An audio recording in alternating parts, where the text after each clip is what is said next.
And I'm here with the Offside boys, Jedd and Ethan. Yeah. Woo! Let's go. We're here. We got some Heinekens. We got some Heinekens. Yes.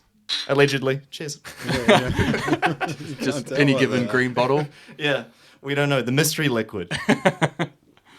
Some might say it's greedy, as in Mr. Needy Greedy. Oh, yeah. New song. Yeah, Look we have at a Nice. segue. We got a new song out. It's pretty much just like a summer rock and roll banger. It's fairly. We've kept it fairly simple, but it's got everything you want out of like a rock and roll track, which is some, like just a fucking steady riff, toe tapper, and a guitar solo, and some good gang vocals in the chorus. Got some shreddy gad. Semi-shreddy, Semi-shreddy. but it was, Teasing. it was, in the first couple takes type of thing, just harness the energy of a rock and roll song and not try to overdo it, I think that was the main thing. It was actually an old track that Ethan and Mitch had written, like, I don't know, fucking 10 years ago or something. I think I was 18. Yeah. It's been around for a minute. Yeah, So it's it was been just- sitting Why there did it for a take while. so long? Well, we weren't like a band like we are now for so yeah. long, like it took me and him years to link up. I mean, even now it's still we might only be going into our third year, I think.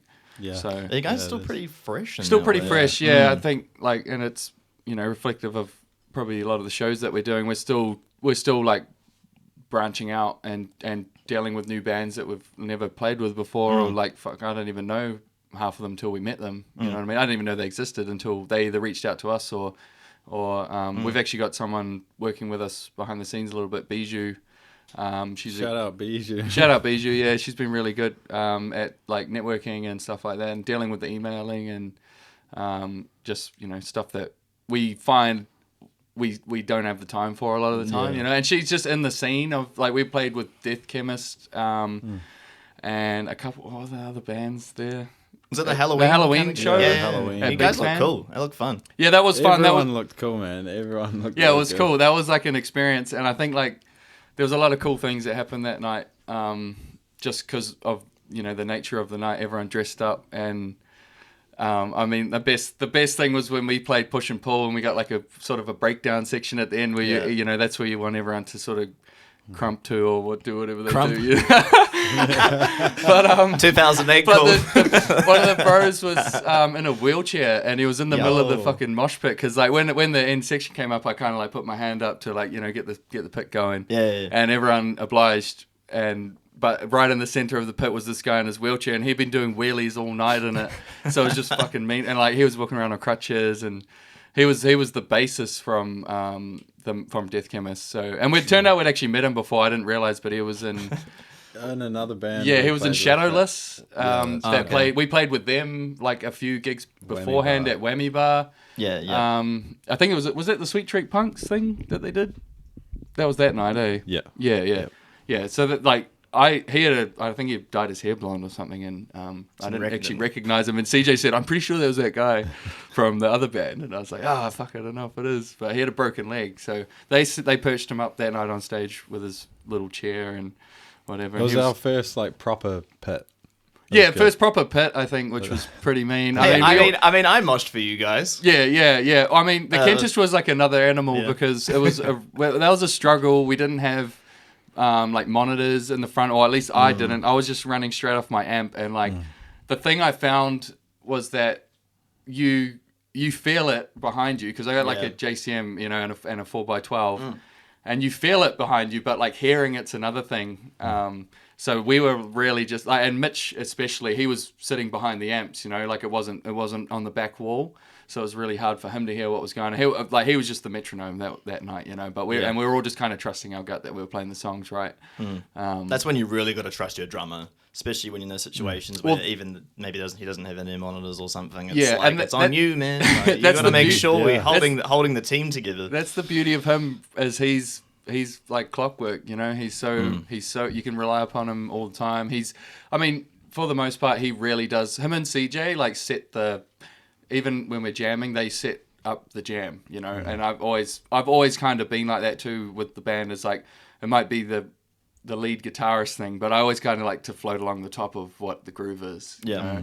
We could play it, like me and Ethan could pick a couple chords and start jamming something, but really as soon as we start all playing, I'm locked into what CJ and Mitch are doing, which is it's the standard. I think drum and bass is from the ground up. Yeah, the meat and potatoes of the music, It is, and then you jump on the gat a little bit of garlic as well. and herb seasoning from me, and now and then, some songs I do, sometimes I don't. yeah, he's got songs like he's probably much like me, where when we're writing or whatever, like I'll just kind of fall into a little zone, and I'll find something that kind of means something to me, or I'm like it's buzzing me out in a way that I'm like, oh, that could be something, and I'm kind of hearing everything happening in the song. But I think for the most part, like CJ has a good way of bringing. He almost creates the riff with the bass. You know what I mean? Yeah, You can tell he's a guitarist the way he plays the bass. He's different. Your last show, last show I was at, I definitely noticed with the bass playing though, he does do like it doesn't feel like a guitarist. Because, normally if it's a guitarist, it's like root notes and maybe you add a little hammer on every now and again just to, I think that, again, that's like him and Mitch. Like for two people that had never met each other, the way they gelled when we got Mitch on board was it's a real exactly blessing. Like what everyone wants, with a bassist and their drummer. Yeah. And he loves it as well, which is rare. He's just he's a music fanatic like me, and I think that's why I just met him at a party. For our mate Scott, he was leaving to go overseas, and like we just started passing around the guitar that night, and we realized like fuck, we love the same music. Like we started talking about Metallica versus Megadeth, and like we start doing some riffs, and then we're like, I love the Chili Peppers and he loves the Chili Peppers, and then I think from that I was like, fuck, this guy's kind of in my zone and probably wants to create the similar things that I want to, like where I draw influence from, and then he came in and he was actually on the rhythm guitar for a while, and then our bassist had a kid on the way and they had to kind of step away, and he was just like, fuck, I would love to play bass, I love Flea, I like Dave Ellefson, I love all these guys, so I'm happy to take the reins on that, which is cool. Playing the bass is, you got to want to play the bass. I used to love playing the bass when I was 14 and had the summer holidays and I could just jam whatever. No like Flea was my responsibilities, fucking god, and like probably still to this day is still like one of my guys, but I think it was his character as well was like huge to me, and I think I always liked those larger than life guys. Well, that's like the whole Chili Peppers band, right? They're kind of all larger than life. I like people like that without the ego as well. Like, and I think there is ego, but I think there's ego, but it's like, but I think they're like, some of them are so like detached from the fact that they even have one.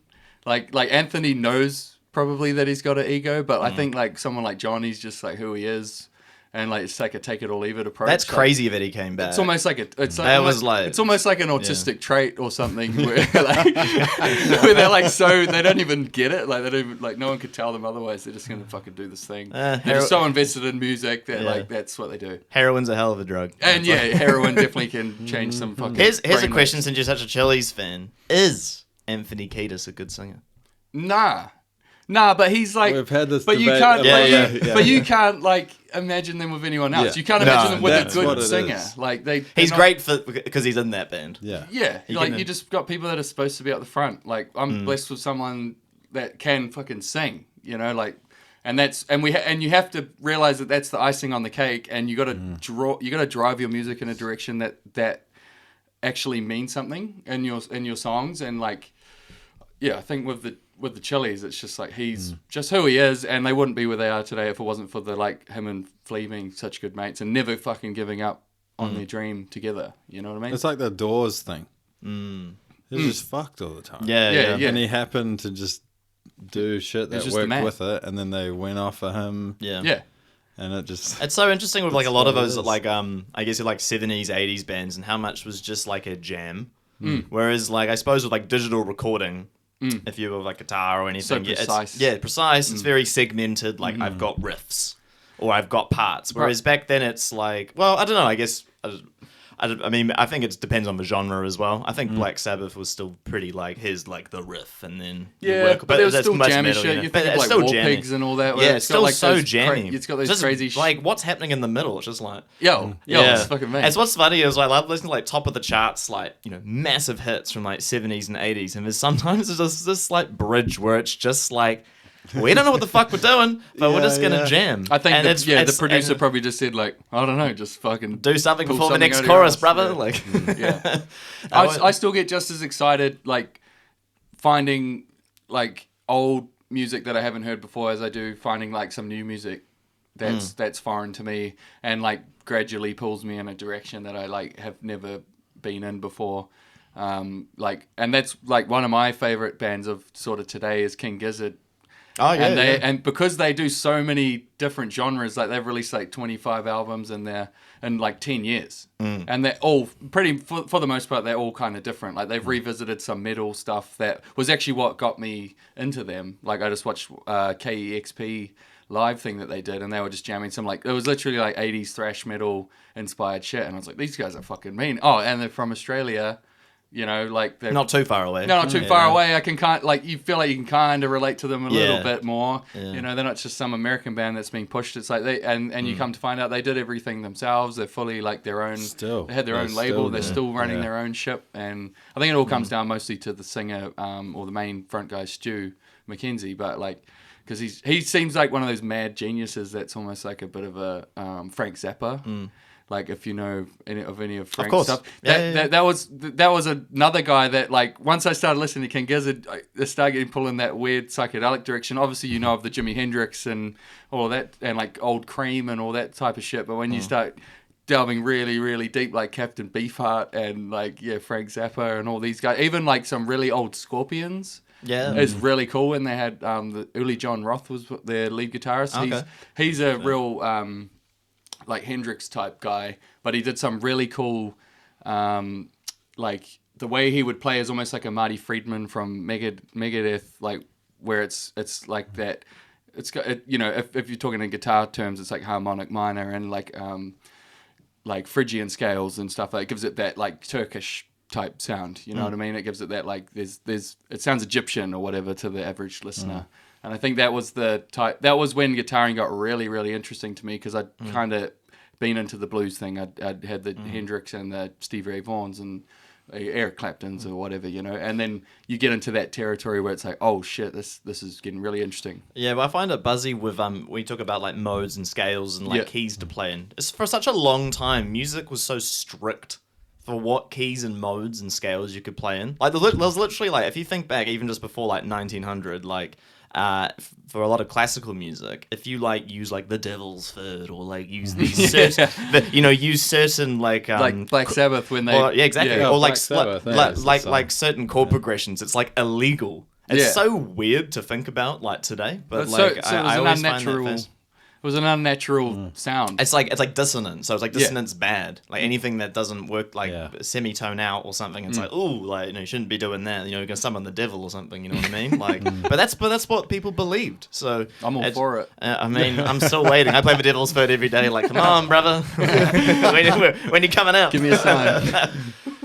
But it's just like, I think with a lot of like, I mean, it's just 60s, 70s to me, it's just like a shitload of drugs. It's like psychedelic era, and then like 80s is like cocaine, and then like it changes everything every time. Yeah. Like drugs like that opens your mind a little bit, you know. For me, it's always been about like exploring and keep rolling on like with music and be accepting, like, I'm a known hater of your typical like pop music and all that shit, but it's not for lack of it's not because of celebrities and like all that shit, but it's just pop songs so are uninteresting. boring. It's so dry. The thing that I grew with some modern pop music, probably not 2024 pop music, probably like more some 2010 stuff, because I used to really dislike a lot of it. But what I gravitated to was the production value, because it was just incredible. Oh, for sure. And like that honestly, always like blew me away. But then I would find that, the things are dry, but then it's like music that's been... I think once you get the mindset right, like this music is made to sell and make money. So once you kind of understand that, rather than like, no, I mean, doing music, you know, we've passion, you know, we've got creative ideas, we want to be outside the box and do great, you know, do some unique things. But pop music's not really designed for that unless some trend happens and it takes off magically, which, you know, probably happens every decade, but let's be honest, it's 1 in a million, you know, everyone kind of rinses and repeat the thing that works and sells. Yeah. So once I kind of adapted that mindset a little bit, I was like, okay, like I can kind of not enjoy it, but I understand it more. Yeah. And now I'm more interested because it's been made. It's kind of like, I mean, it's like making like Pepsi or something, but it's stick like, to the recipe. but then you can like hear the production value of the little like things they do, and they've got the best producers in the world that make that music. Yeah. So then you're like, oh wow, that's a really interesting like recording technique or something bizarre, and you put that in like a pop rap song, or you put that in this kind of music. There's definitely some little gems in there, like for sure. And like, don't get me wrong, like some of those early 2000s hits were gold. Like even some like you put Britney Spears on at the right time at a party, and I'll sing top Still six, now, you know, bro, like you know? I love that shit. I grew up with that shit. But that's you also know? what you grow up with, right? Yeah. Because that's nostalgia's a powerful thing. Oh yeah. I'm Nostalgia's definitely powerful. definitely Like a for me, I nostalgia like thing, I will try and go outside of my musical taste. And one of the great things being a bit involved with the music scene here in Auckland, I get to hear lots of bands, and I like to like, you know, it gets me out of the normal stuff I listen to, which is great. But you know, I will generally, if I'm like, you know, junk food or comfortable music, I go back like to the stuff when I was 15. It's just, but I think that's just how it works. Just You know? hits, There's a lot of studies that come out with like saying like you listen to you hold on to the music, listen to like your teenage years, because that's when you're the most influenced, or you take on that stuff a lot. So. Well, it's when you're finally like waking up to the world a bit. So like when you're taking that shit in, that's kind of what makes you who you are. Like, you know, like all those things you fall back on, and it becomes so ingrained in you. I find now like trying to take in new information is quite hard. You know, like I've done quite. I'm getting old, bro. we fucking are. I'm not gonna cover my parents. What is this new shit? You know, it's like I had a discussion with who did I have on the pod? It might have been Corey about AI, and I got to a point where it was like, oh, you know, things could be a bit scary, and I'm like, is that just because I'm old and I don't get it? Because, you know, it's like these new things come along, but you're used to, you know, like in our lifetime, I think we're all like similar age, you're used to things, you know, 10, 15 years ago, and then like something brand new and crazy, and then, you know, growing up watching movies like iRobot or some shit, and you're like, AI?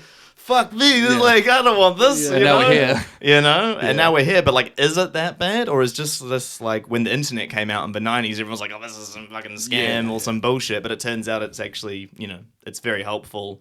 Yes, there's positives and negatives, but ultimately it is incredibly helpful and helps our lives a lot. But I think the main thing is like to be aware that like the world is happening, whether you like it or not, and like moves fast, bro. Like I'm aware I don't want to be like that granddad that just is like mad at the world for anything. I think it's like fully being accepted, and fuck, I use like shit every day that it's like new technology and I love it, and you know, like the fact that I can practice my guitar in my room with my laptop and my headphones on and not piss anyone. I don't have to crank the Marshall up, you know, in the spare room and piss everyone off. I'm lucky I don't have any neighbors, but if I did and I turned that thing on, they'd know about it, you know. And you can record it, you can change all the amps, you can I got do a fucking quite simulated room in the program, and like I could just be jamming along to YouTube as well as you get Ethan to sing, you can take a note and turn it into a synthesizer. I love it. You know, I love new tech, you know. But yeah, I think it's just like that understanding. I think for me, like I always like want to try and be like, all right, if this new thing comes out, seems a bit weird, like I want to try and like understand it rather than, I don't know, kind of take on the model of what I remember my older folks doing, being like, fuck that. It's the devil. What is this new shit? I was probably pretty lucky. I was probably pretty lucky with my parents. Like they were super accepting. I remember showing Dad. Like when I started getting into like Slipknot and like those types of bands, you know, when I was like 13, and I wasn't like an angsty kid. I wasn't like, oh yeah, Linkin Park or whatever, because I'm pissed off about something, and I got told to can't clean relate. That was me, bro, to a T. No, but you know what I mean. I got told to clean my room or something, and like, I'm pissed off. Yeah. But I remember, I do remember one time. Like, because we all used to be able to download songs off, like, when iTunes, you'd buy a song for like $1.79 or something, and like such a ripoff. Yeah, I know, but like I think it was every like, you know, once a month on maybe a Sunday, the old man would come along and be like, all right, everyone gets to buy a song today, you know, chuck it on your iPod. That's nice. I'd be like, sweet. And I remember one time I downloaded like Soulja Boy. Yeah. Soulja Boy, tell him. Yeah, that like what's the main song? What's Crank that? Yeah. But it wasn't like. it wasn't actually that song. It was like some remixed version of it, which was even worse somehow. And was it the Crazy Frog version? Nah. Crazy Frog slapped. I remember like up till that point, Dad had been pretty like cool, you know, about all the songs. I was like, oh yeah, I'm like, this is this new Slipknot song. He's like, oh yeah, well, that's all good. Like, cool that you like that. That's different. I don't listen to that. But I remember the day that he heard me play that song to him with the headphones on, I could see his facial expression changing. It's kind of like, what the fuck is that shit? You know, that just reminded me of a memory of a thing I was in the car, and I can't remember when was Akon real big? It was like 2005 or something. Yeah, I think like Smack That came on the radio, and I just remember my old man just being like this. He's like, huh, this is awful, and then just like turned it off. Yeah, and just like refusing to even want to try and, I mean, yeah, to learn, but it's fine. Like, I mean, Smack That is a funny song. You get to a point where you know what you like, I think, and it's all good. Like, you don't. To be honest, I don't want to be one of those people that's just like, I can't almost go with the flow of everything sometimes, because I'm like, I'm the rock in the way of that river, and it's just I'm not going. I like that. I'm not going that way with it. Like, I'm not getting sucked into it. I don't like it, so don't try force me to like it. I generally will try things, but then I'll be like, once I try it, I'll like go to like a show. Like for me, a big one was like even like folk music. I used to really anything country folk. I just really didn't like at all. Yeah. And then I kind of went to like a folk festival, and I remember going to it and being like, oh, I can appreciate like the music. It's not my music, but you know, playing playing like the banjo, the mandolin, and a lot of those instruments and like the harmonies. I was like, oh, that's kind of like different. Well, that happened to me. Like, I never ever listened to any of that stuff either. But like my partner now, she loves like Noah Khan. Like that's like her number one, and I've grown to really like love quite a lot of his music, and like find my own songs that I really like that are my favorites, you know, and that's cool. That's cool because it's not that I hated that shit. I just hadn't experienced it yet, and now I quite enjoy it. Like when she's playing it, or she's doing some housework, or outside with the dogs or whatever, I can happily listen to it and just enjoy it. And it is quite a cool. Like you say, there's a lot going on if you strip it back. You know, like there's like you say, banjos, and sometimes there's violins going, and like I love all that sort of stuff. You know, I'm a big fan of anything like orchestral. And brass and all that sort of stuff. When's Offside getting an orchestra? When are you guys going to do that? Well, I don't know. Offside isn't him, you know. I mean, I've always sort of wanted. It's like a musician's dream, eh? I've always wanted to sort of dip into the brass sort of world, but you guys would fit like a trombone. Yeah, trumpet. we've always talked about doing a show, but play everything like acoustically. Because I feel like all of our songs, you could do that really, really well. Yeah, even the heavy ones, I think you could make them work. Yeah, but even leaving it heavy and just put in a brass section, that also would be that'd be badass. That would be cool. Yeah, so I think either way works. You know, you guys are definitely very fluid. Like you guys kind of can adapt. Into different spaces. You know, you guys have like beach songs, like almost metal songs, and then like kind of the more stripped back. It's amazing what you can do with those instruments too, because you step into some like lower octaves or even higher octaves of things that you can't quite harness. There's like limitations with like bass guitars and drums and vocals. And you start hitting other frequencies, you're like, oh, this fills up something different. You keep tuning down to your strings are floppy, and you're in drop A or something. You know what I mean? Now, drop A offside is something I want to do. Well, I think when's the gent going? I think we could do that. Yeah, I'm a big fan of like Mastodon. And get CJ belting those notes out on stage. He does love to do that. Yeah, a man of passion. He is. He's very passionate. I did tell him, I was like, man, like it wasn't that in key, but the passion, carried it through, bro. Yeah. Well, that's why, and that's all that actually matters. We say to him, just like that. Just do it. Just energy, mate. Yeah, more energy. Yeah, more energy. More passion. Yeah. It's true though. Like that's the thing with doing like live shows. I used to get caught up in the detail. I imagine you probably do as a guitarist, and even yourself as a vocalist. You get caught up in like little detail, like oh, the ending of that, no, not right. The guitar tone, blah blah blah. But it's no one gives a fuck. If you're just having a good time and you're having a good energy on stage, you could mess up a lot. I mean, maybe the drummer. That's probably the only thing. Yeah. Or actually, as a singer, if you go really off key. Yeah, with me, it's like, if I can't hear myself after the first song, then I'm like, okay, I've just got to fucking winging it. Here we go. But if you can hear yourself, you're like, sweet. And then it's always second song, you know, whether you're just like gonna push everything? Or Oh, bro, having You're a comfortable main in sound here, guy is like the biggest win every time. It's hard out there. Is it Mark from Whammy Bar? Yeah, shout bro, out to him, old man. dude. Like you just look at him, and you think like Rick Rubin or something. Like That's- you've done this, you've done this shit forever, and you're talking to him, and you're going back through the mics, and you're like, can I have a bit more of this? Can I have a bit? You can do it live with him, up or down or whatever, and he's just fucking on all the time. And he's so keen to make sure you sound mean. You know. As a guitarist though, do you turn up your amp as every song goes on? Yeah, I think so. Like, I think it's kind of natural too. Yeah. I mean, I've got quite a few like boost pedals and shit, and I find that like we'll be practicing the songs for rehearsal, and I might only have like one or two of them on, and then like when I'm at the gig, I'm like, fuck, everything's on right now. Or you meant to turn it off, but you just leave it on. Yeah. Like I meant to go for lead channel for the solo, but now we'll just lead the whole. We lead the whole We're finishing hit list with full Nana. Yeah. Yeah. Gains up. Yeah, no all worries. pedals on. Yeah, I'm a big fan of my. I've got a Ibanez. Is it a WH10? Oh, it's called a Weeping Demon wah pedal. Okay. And it's really cool because it doesn't have your traditional like crybaby sound. It's kind of got its own like filter sweep that happens on it, and it's actually really good for like dub music. Like it's kind of got that like you can make it real sort of trancey and like trippy.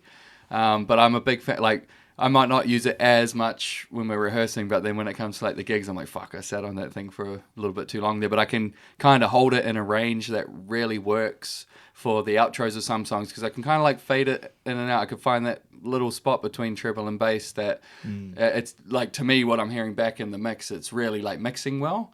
And I find that like a real cool pedal because I can find a little spot in the mix that just with my bare guitar and all the pedals going through the train, like might not sit as good as I want it to. So I'm a big gear guy, but I think I've got all the shit. I mean, I couldn't tell. I think I got all the shit that I need, to be honest. I even upgraded my I'm a big gear. I was a big gear guy once upon a time. Allegedly. Yeah. Allegedly, yeah. Yeah. It's all good. It's all good. Pull it up. So pull it up, bro. Don't. And this is like deja vu. I just remember having a conversation when CJ was here, I'm pretty sure. But that's all good. So yeah, other studio work, new single. Yep. Anything new you guys learned while you were there? Any new takeaways? It's just working together now because we're working with Mitch. He's become our producer, our drummer. He's Black Dog Studios. Shout out.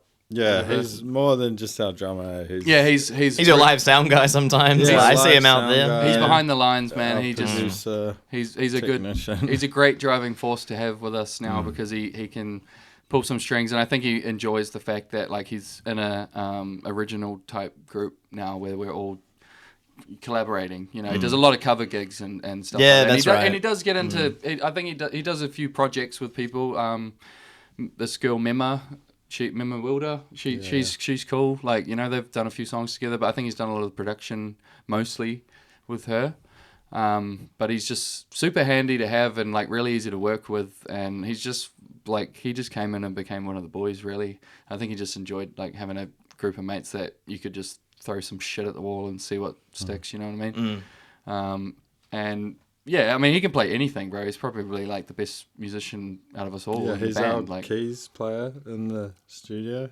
Yeah, he just sits there and taps away and does what he needs to do, and he's super handy to have like finding tones for songs, and obviously it's a pretty hard job with what we do in our band. Like we got a lot of different genres we dip our toes into, and like having someone that's willing to, he's not like a metal guy, but he's happy to he's happy to get into it with us, and he when we play some of those songs, he's like, fuck, that's a cool workout on the drums. It's like it's foreign territory to me, and like it's something new for him, which I think it excites him, which is cool. I think you need that. Yeah, well, we've got to push each other, right? Otherwise, if you just end up in the same comfy zone, then how much you progress? can only play so many like blues songs and. Yeah, well, I mean, you guys are definitely a band that for sure can, like, you can just, the sky's the limit, right? Like, one album will be more, like, could be more dub beach, next one's more metal rock. Like, it doesn't... There's some dub kind of cooking at the moment. Some dub? Yeah, because we just get together and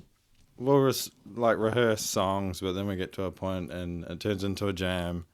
but there's like 4 different parts to it, and everyone's like, did anyone record that? I'm like, oh, nah.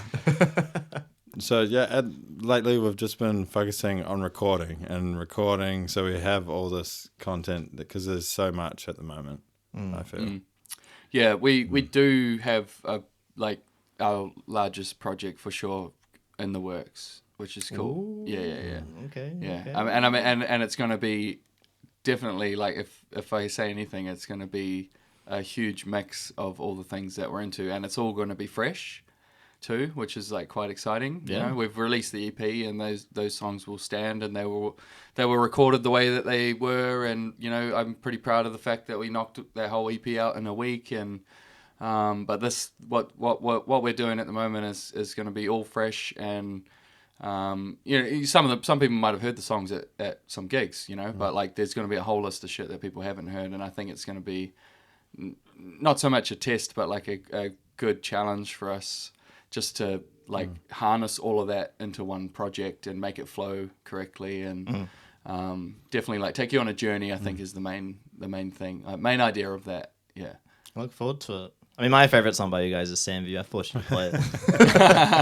That's on my playlist, bro. It's definitely a lot of people's favorite. I mean, and it's a great song. It's funny, you know. It's got like such a long intro, and like I know that's what makes me laugh about it. It's a fucking because normally I wouldn't like that kind of stuff. I'm serious. I normally wouldn't like it, but I enjoyed the progression of it, and the vocals are sick on it.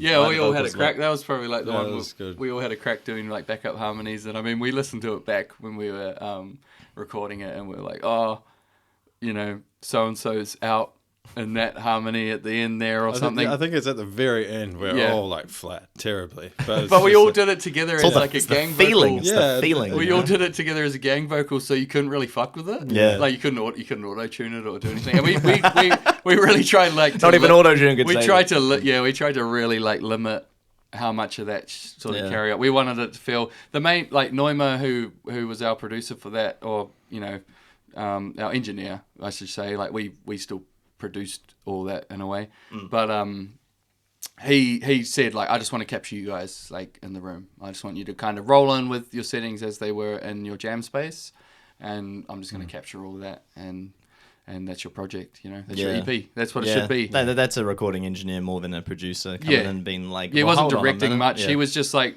he pretty much looked to us to say like, why don't you try that? And like, but then be like, do you guys think that's cool? And he wasn't going like, nah, I don't like that. Yeah, are you guys happy with it? Not like, oh, I don't like that. That's not going to be in there. Which was it's huge contrast. It's very contrast. It was like working with Scott Seabright for Destination. Yeah. Fucking amazing. He's worked in very big studios. Oh so, yeah, bro. He can push you. Amazing at what he does. But it was easy for him to just say like, I don't like that. And he was looking at it from a point of like, he kind of has been in that world for long enough where he would talk like, he'd be like, I don't think that would affect sales. You know what I mean? And we're like, oh, well, very like, we're not really worried about that yet. We're getting fucking, I don't know, we might get $5 from Spotify or something like every quarter or something. Rich if you're getting we're lucky. If you're getting that. You know, that's probably splitting it up between the band too. Yeah. Speaking of the best about not just Spotify but like money, I remember I had a chat with Scott from the Boondocks, and he was telling me about how much he gets on radio, and they're like regular rotation on the rock, like doing well. It's pretty fucking shit. Like people strive, I think often in New Zealand we're still like, you know, radio. I think there's still this kind of like, I don't know, what would you say, classic media idea of like getting on the radio. Yeah. You know? But it's like, man, like, I mean, Spotify, I mean, I reckon I use Spotify, I love it, but the dude who owns it is fucking evil. Well, I think these days... But it's like, it's just so good. It's like, god damn, we need something, like, how do you get something better that can, like, give people the money or the, you know, what they deserve, you know? I use Spotify every day, bro. Like, I know, so do I. Yeah. So, I mean, I can't talk he's evil, but man, I use the product. Yeah, he's fucking... fuck that guy. Yeah, he was. You know what he said in court? I think because he got taken to court because I think it was about like royalties and where the money was going, and he said you can like making music is free. That's what he said. He said making music is free. Fuck off, it is. Yeah, you gotta buy the fucking guitar. You know, you gotta spend your time learning the fucking thing when you could be doing something else that's making you money. Yeah. Also, something else I'm bringing up, you boys, because you guys, I think, probably are aware of this. Is Oh, oh yeah, the other. Oh yeah, we got to dip into the chili bin here. Yeah, we're getting a bit toasty in You here. ready? Yeah. Oh, The sound. Cheers, boys. Cheers. Once Number again. 2. Oh yeah, better not. Now I wanted to ask you guys just Put it down about. before taking a sip. Jesus. I just wanted to ask you guys about the state of music in 2024. Uh-oh. And what I want to know from you guys is because you guys are all in, like doing creative projects and all that wonderful stuff. But music is kind of becoming. Is it more of a commodity? You feel? Is it more in the background? You go first. Is it No, more? I think it's always been like that, bro. I think if you think about it, like, you go to work and you chuck on the fucking radio and you start, like, you just go ahead and do your work, and like before you know it, I work with a guy that listens to the sound, and Oh wow, yeah. I'm like, bro, honest to God, I've heard this song like 3 fucking times today. But I'm aware of it, and he's away with what he fairies. wants to It's like- He's like- working, yeah. and he's like telling me, he's like, this is a great song. And I'm like, yeah, it is a fucking great song. Oh, that Like, brings back it's memories stu- for me, It's yeah. It stood the test of time. But no, I actually think it's gone the other way, bro. I think that music more than ever, like, because it's more. I think it's oversaturated because everyone's got the ability to put it out there now. Like, especially in the last 10 years with like SoundCloud and all those types of things, like, massive names have been made just for the fact that you can upload music, like at your fucking free will. Like, you can do whatever you want. People that would have never been on the radio are huge, like, like a Billie Eilish, like. Yeah, for sure. they put I guess I'm kind of more talking. Yeah. So do you reckon it's always been in the background? I think it's always been there, like, but I think. But I don't think. But people would sit down and listen to albums. Yeah. In the same respect, like you said, yeah, exactly that. Like, people would literally, you'd invite your mate over in the 70s or 80s, and you put on a record. You just listen. and you that's just sit. all. That's you just all. sit. That's all you had to do. Yeah. Like you. There was fuck all else going on, but now we can have. It's the same as like me in my little music room at home. It's like I can have fucking dual monitors going, have music playing. I'm doing one thing here. I'm watching YouTube here. I'm doing everything all at once, and it is in the background a bit. But I think like, in the same breath, it's like music is huge because people are able to just find their own artists and really bite their teeth into. It's really catered to the individual, like Yes, so yeah. much, which is good and bad. It's like a double-edged sword, isn't it? Really. Yeah. What defines something as being big or something everybody knows? Like, it's just unless. No, I haven't got an example off my head. Like what's like a brand new, really. Sabrina Carpenter, is she really new? She is pretty new, She's isn't she? new. Yeah, but She like, last 2 came out years, of yeah? fucking nowhere. Yeah, and Yeah. that's because making music isn't free, and so But there's if that- you have heaps of money, you're you gonna got the get marketing out there. budget. Is she Yeah. just like an industry plant though?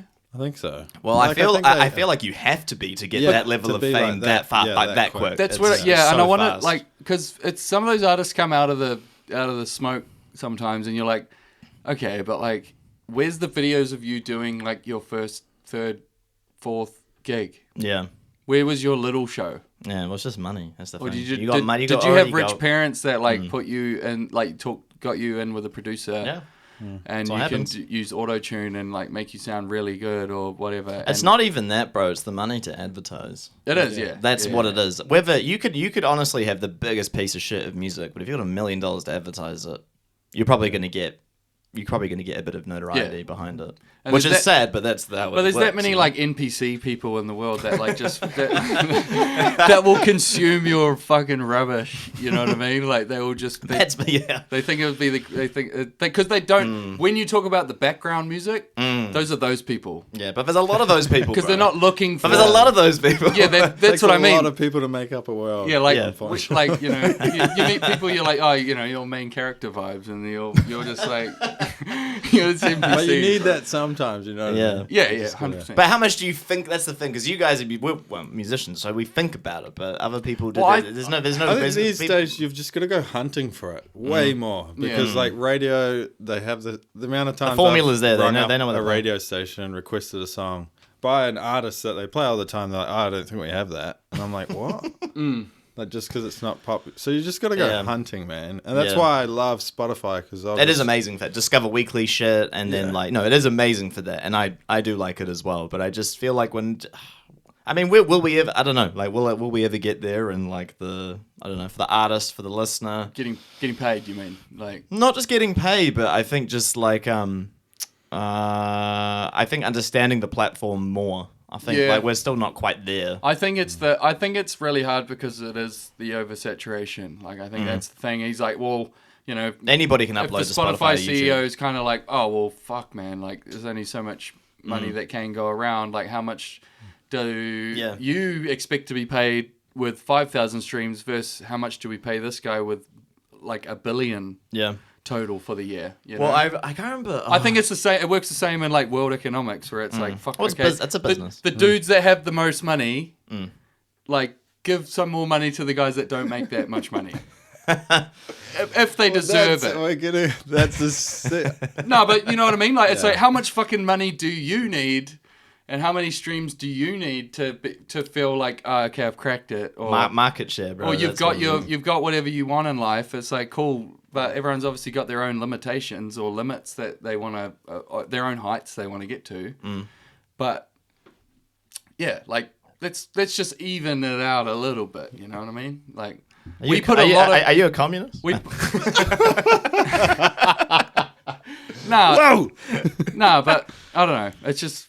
I hear what you're saying. I'm fucking around. No, I hear what you're saying because it's the greed. It's the greed, right? Yeah. It's the level of greed of like, I own this and I'm not giving this up. You're not getting a piece of my pie. For sure. Yeah.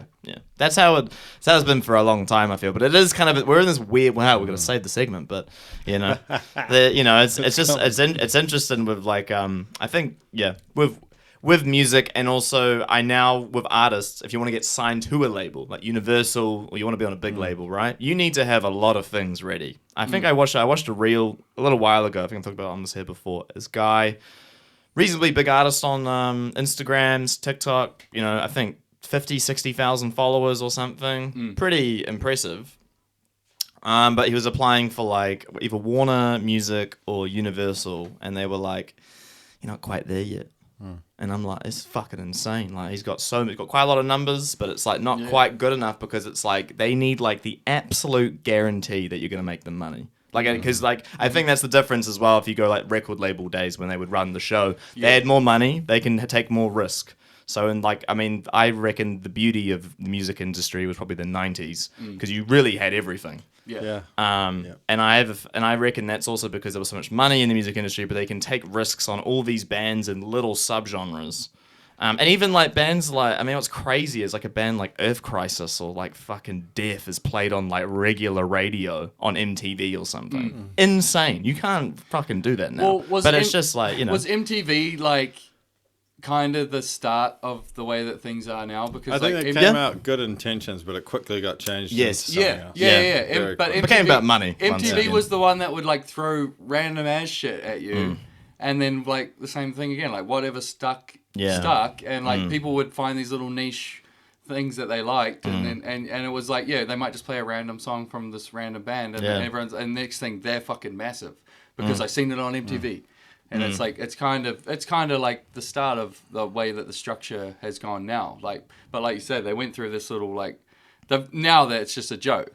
Like, MTV's a fucking joke. Well, they still have MTV because they've changed, right? They got like different MTV, like whatever you call they it, got like actual channels shows now. And it's not like music television. But they've also got like the music television, but it's just like looping music videos all day. The same. It's just like a shit. YouTube fucking playlist at this point. But yeah, it's funny how that's all sort of happened.